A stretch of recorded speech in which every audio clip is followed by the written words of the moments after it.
Este es el libro Vida Discipular. ¿Le han puesto atención lo que dice en la parte después del título? Un proceso bíblico para forjar discípulos. Un proceso bíblico para forjar discípulos.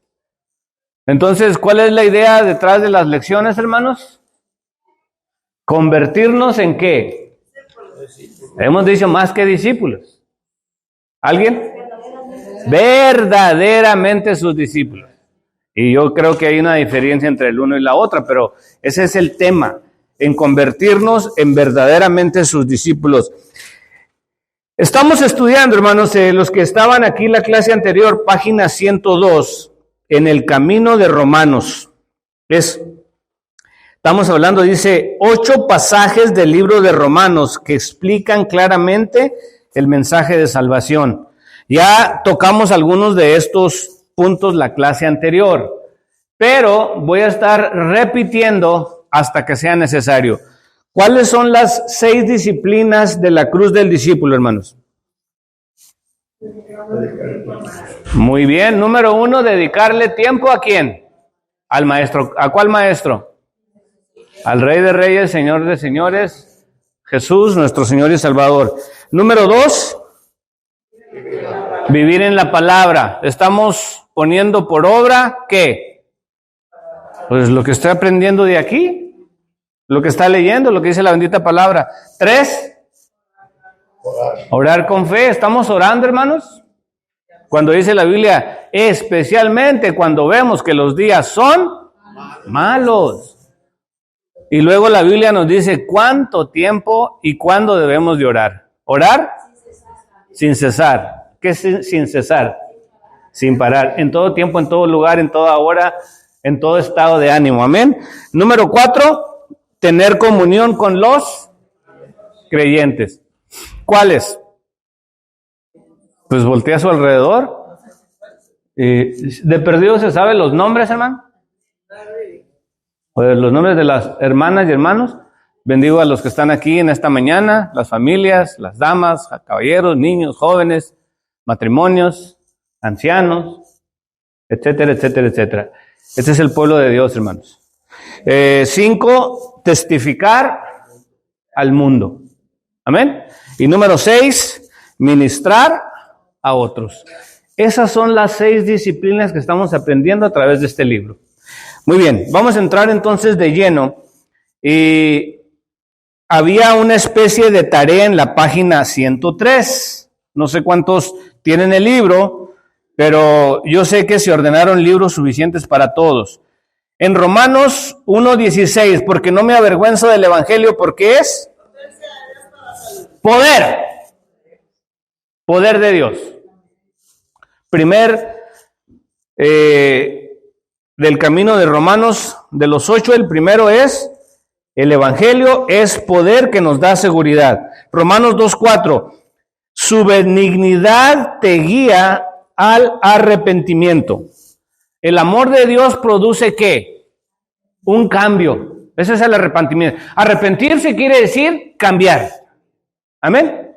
Entonces, el amor de Dios produce un cambio. Ese es arrepentirse. Lo que hacías antes, ya no. ¿Por qué? Te arrepentiste. ¿Qué más? Romanos 3:23. Por cuanto todos pecaron y están destituidos de la gloria de Dios. Y dice ahí, blanco, un espacio en blanco, hace necesario el cambio. ¿Qué? ¿Qué hace necesario el cambio? No, el pecado hace necesario un cambio. ¿Tiene sentido?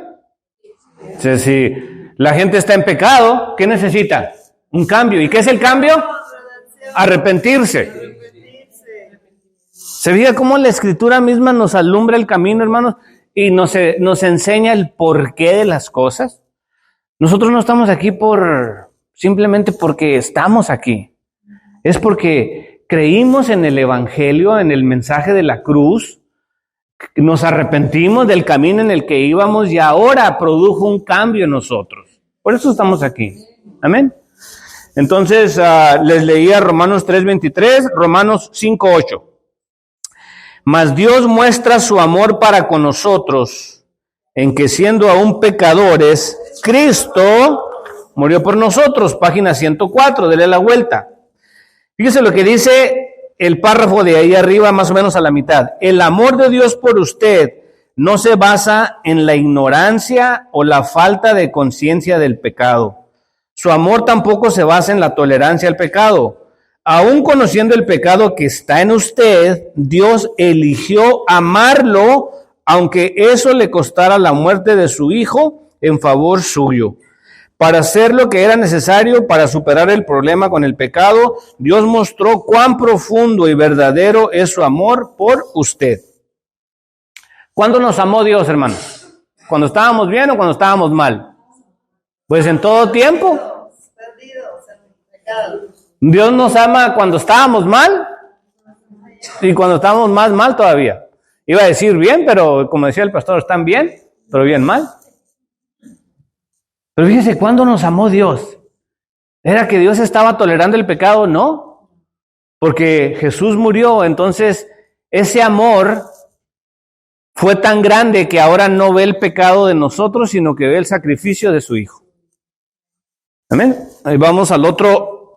Entonces, en la tarea, Dios aún nos ama, y luego espacio, ¿qué ponemos ahí?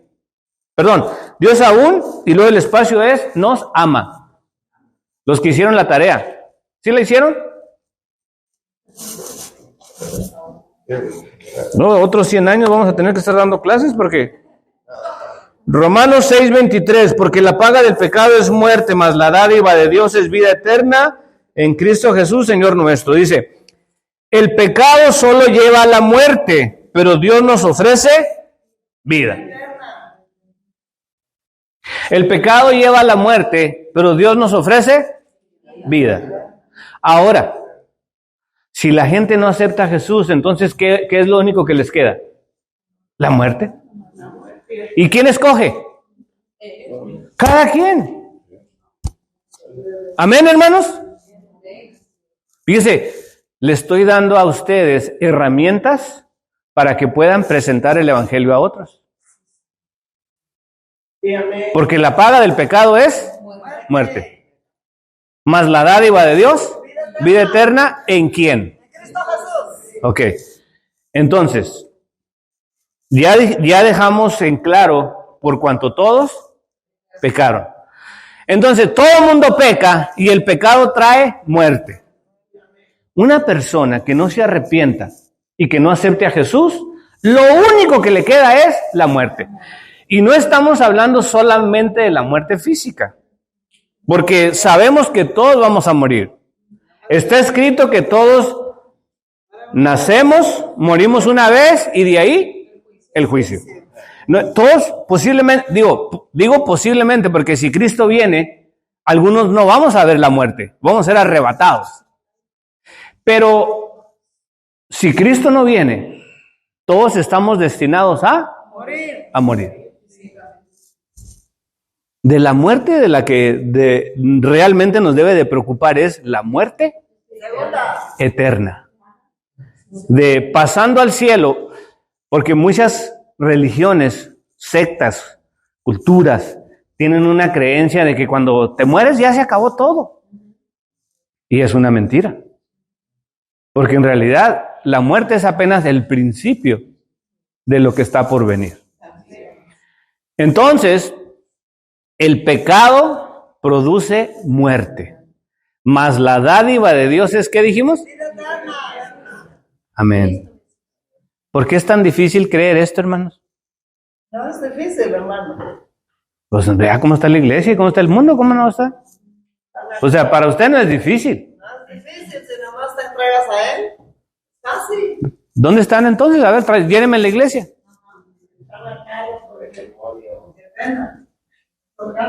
Entonces, estamos aprendiendo el porqué de las cosas y les estoy dando armas, herramientas, para que usted tenga una base bíblica del por qué le está presentando a Jesús, por qué lo está invitando a la iglesia. Amén, hermanos. Entonces, vámonos al otro. Dice, de acuerdo a la Biblia, las consecuencias del pecado son demasiado serias para ignorarlas. Aunque Dios no sea su enemigo, Él es su juez. Como tal, no puede ignorar que usted ha fallado en cumplir con sus pautas de perfección. Romanos 6:23, aprendemos que la paga del pecado es muerte. Cuando usted peca, recibe como pago la muerte. Oiga, qué curioso que dice que porque la paga del pecado es muerte. O sea, el mismo pecado le paga a usted, como cuando usted trabaja y dice, ¿te mereces tu sueldo? O sea, ¿cuántas horas trabajaste? Pues 40. Pues entonces dice, me debes tanto dinero porque yo trabajé. Entonces, y si no le pagan, ¿qué hace? Pues usted puede hasta demandar, porque usted se merecía el pago y no se lo están dando. Fíjese qué curioso que el pecado lo están poniendo porque la paga del pecado es muerte. La gente peca y ¿qué produce? Muerte. O sea, te lo ganaste. Tú mismo te ganaste la muerte. Mas la dádiva de Dios es vida eterna en Cristo Jesús, Señor nuestro. Dice, ya que cada persona es culpable de pecado, todos estamos sujetos a las consecuencias de la muerte y la separación eterna. Vamos a leer rápidamente en Juan 3:36. Juan 3:36. Ese versículo no está en el libro, pero sí está en la Biblia. Y dice, el que cree en el Hijo tiene vida eterna, pero el que rehúsa creer en el Hijo no verá la vida, sino que la ira de Dios está sobre él. El que cree en el Hijo tiene vida eterna. No dice, el que cree en el Hijo tiene mucho dinero, el que cree en el Hijo tiene mucha felicidad, el que cree en el Hijo tiene muchos amigos. El que cree en el Hijo tiene vida eterna. Amén. Guárdese estos versículos en el corazón, hermanos. Otro, Apocalipsis 20:11. ¿Qué dice Apocalipsis 20:11 al 15? Y dice, y vi un gran trono blanco y al que estaba sentado en él, de delante de él, cual huyeron la tierra y el cielo, y ningún lugar se encontró para ellos. Y vi a los muertos, grandes y pequeños, de pie ante Dios, y los libros fueron abiertos. Y otro libro fue abierto, el cual es el libro de la vida. Y fueron juzgados los muertos por las cosas que estaban escritas en los libros, según sus obras.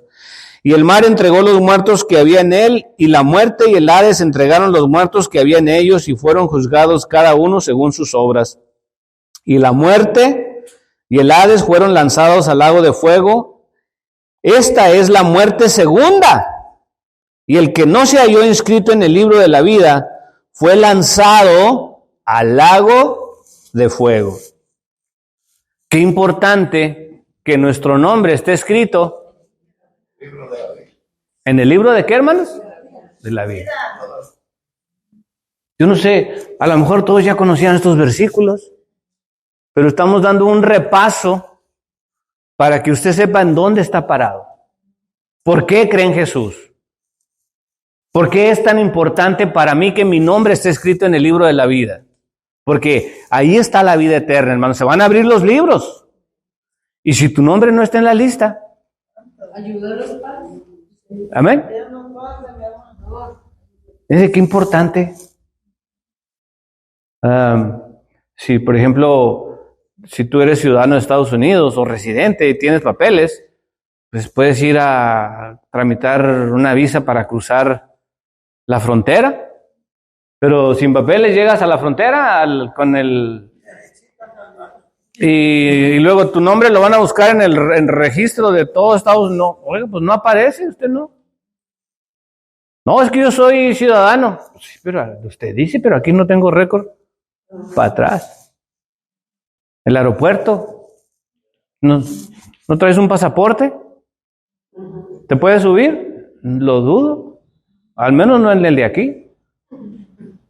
¿Sí me explico? Si aquí en la tierra entendemos este principio, ahora imagínense en el cielo, se abren los libros y lo empiezan a buscar tu nombre. Ahora, ¿cuántos nombres habrá? La misma, o sea, el mismo nombre, pero diferentes personas. Sí. Que fueron bien poquitos los que entraron a la fuerza. Bien poquitos.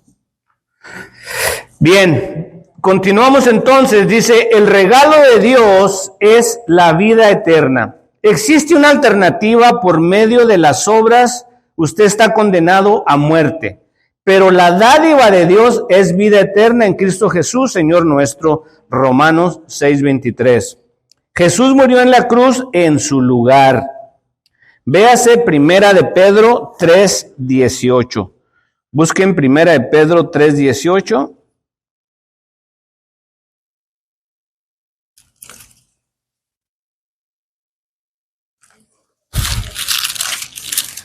Dice Primera de Pedro 3:18, porque también Cristo padeció una sola vez por los pecados, el justo por los injustos, para llevarnos a Dios, siendo a la verdad muerto en la carne, pero vivificado en espíritu.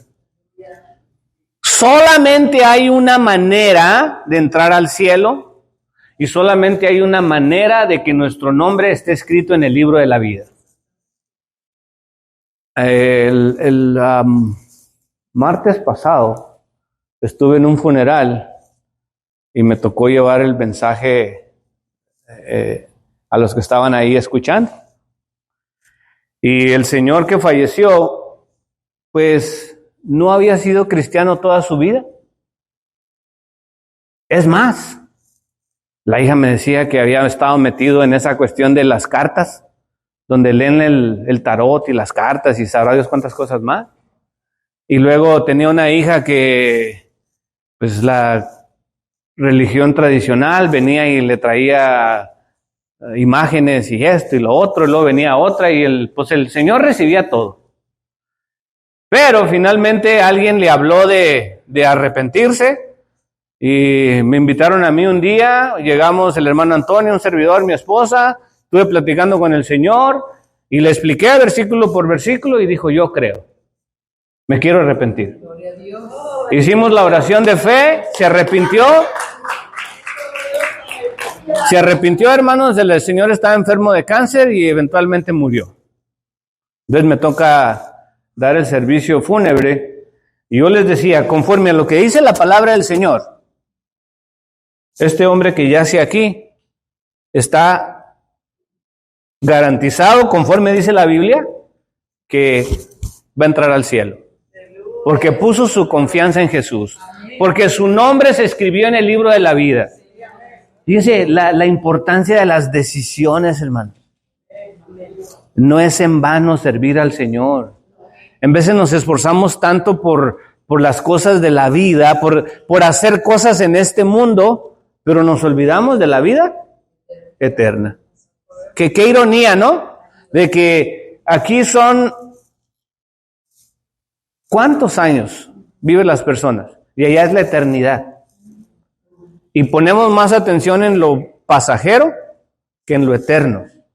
Por eso Salomón, el sabio de los sabios, concluye con estas palabras célebres que pasan a la eternidad. Vanidad de vanidades. Porque ya estaba viejito. Ya había tenido todas las mujeres del mundo, ya había comido de todo, ya había hecho todo, lo probó todo y dijo, vanidad de vanidades, todo es vanidad. ¿Por qué? Porque no podía llevarse nada, ya no. Una vez me dijo mi suegro, ya cuando te pones viejo ni la comida te sabe igual. Y es cierto. Si se le caen los dientes y le gustaba, ¿ya qué puede comer? ¿Me explico? Las mujeres en su belleza, ¿y qué pasa con los años? La belleza va por dentro, mi hermano. Todo se acaba. Todo se acaba, hermano. ¿Amén? Bueno, ya estoy entrando en temas difíciles, así es que mejor. Gloria a Dios. ¿Qué leímos, hermanos? A Primera de Pedro 3:18. Con tanta...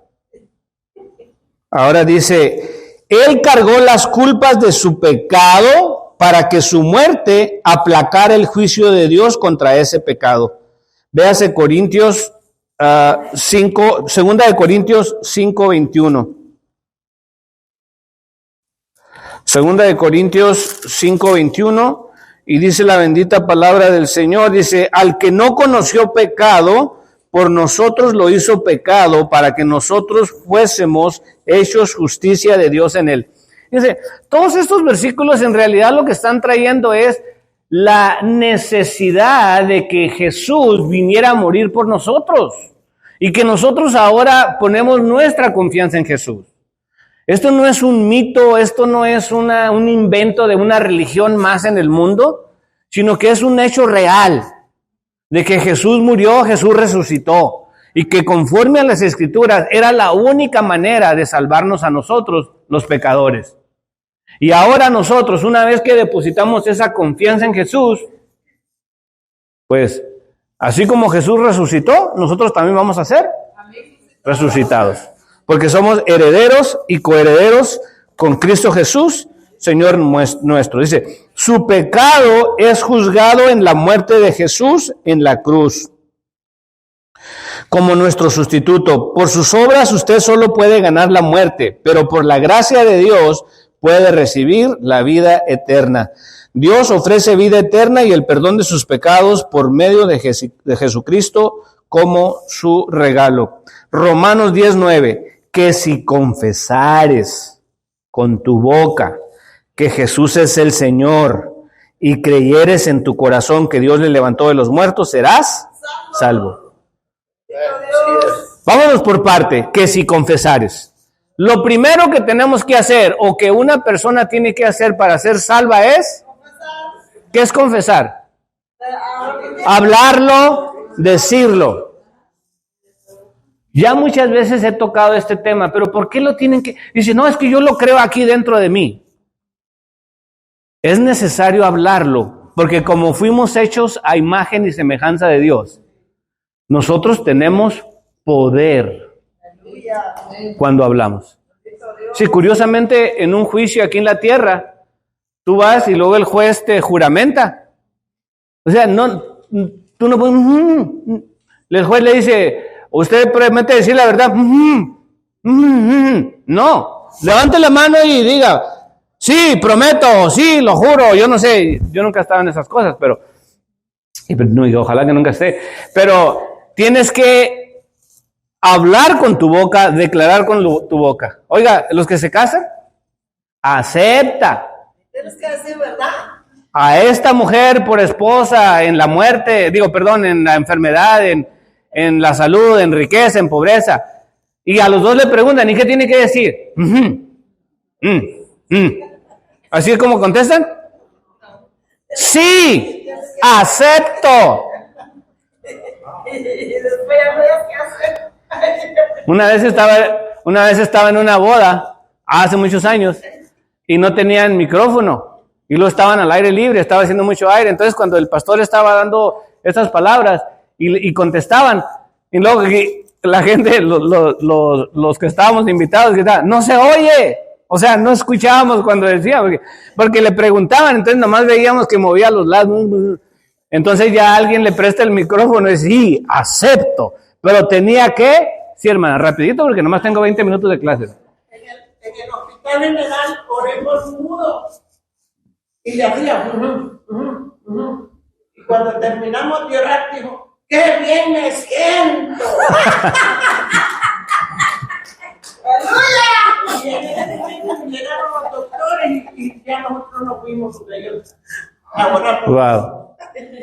Pero hermanos, que si confesares. Ahora, tome esta escritura no solamente para ser salvo, pero en las bendiciones del Señor, en las promesas del Señor, confiéselo. En el poder de la lengua está la muerte y la vida. Y eso es algo que la gente muchas veces no entiende. que con la misma boca que alaban al Señor en vez están declarando cosas malas. Eso no debe ser así. Entonces, que si confesares con tu boca que Jesús es el Señor y creyeres en tu corazón que Dios le levantó de los muertos, serás salvo. Entonces, dos cosas, confesar y creer. Y creer. Tú estás hablando lo que estás creyendo. Fíjense cómo se conectó lo que está saliendo de la boca con lo que estás creyendo en el corazón. Porque del corazón mana la vida. Entonces, Romanos 10:9, que si confesares con tu boca que Jesús es el Señor y creyeres en tu corazón que Dios le levantó de los muertos, serás salvo. Porque con el corazón se cree para justicia, pero con la boca se confiesa para salvación. Porque todo aquel que invocare el nombre del Señor será salvo. Wow. Romanos 10:9, hermanos, mi sugerencia, subráyelo, apréndaselo, memorícelo, estúdielo, léalo. Ahí está la base de lo que hemos hecho y lo que estamos haciendo. Muy bien, voy a parar ahí, hermanos, en la clase de escuela dominical, solamente dándole gracias al Señor porque nos da el privilegio de poder sentarnos y escuchar la palabra, que sea el Espíritu el que ministra a la vida y a las necesidades de cada uno de nosotros. Pero les bendigo a los que están aquí porque vencieron. Vencieron todas las artimañas del diablo, de la carne, para no venir a la iglesia. Así es que voy a orar solamente pidiéndole al Espíritu Santo que esta palabra quede confirmada en nuestros corazones. Padre, gracias te doy por esta clase de escuela dominical, por mis hermanas y hermanos que escucharon. Señor eterno, Espíritu Santo, yo te pido que seas tú convenciendo, redarguyendo y ayudándonos a no solamente ser oidores, sino hacedores de tu palabra. Perdona, Señor, si en algo hemos sido indiferentes a tu mandato de anunciar las buenas nuevas, de estar seguros de nuestra salvación, pero gracias y bendito seas. Ahora, Señor, te pido que tomes control del resto del servicio. En el nombre de Jesús, te pedimos todo y te damos gracias. Amén, amén y amén.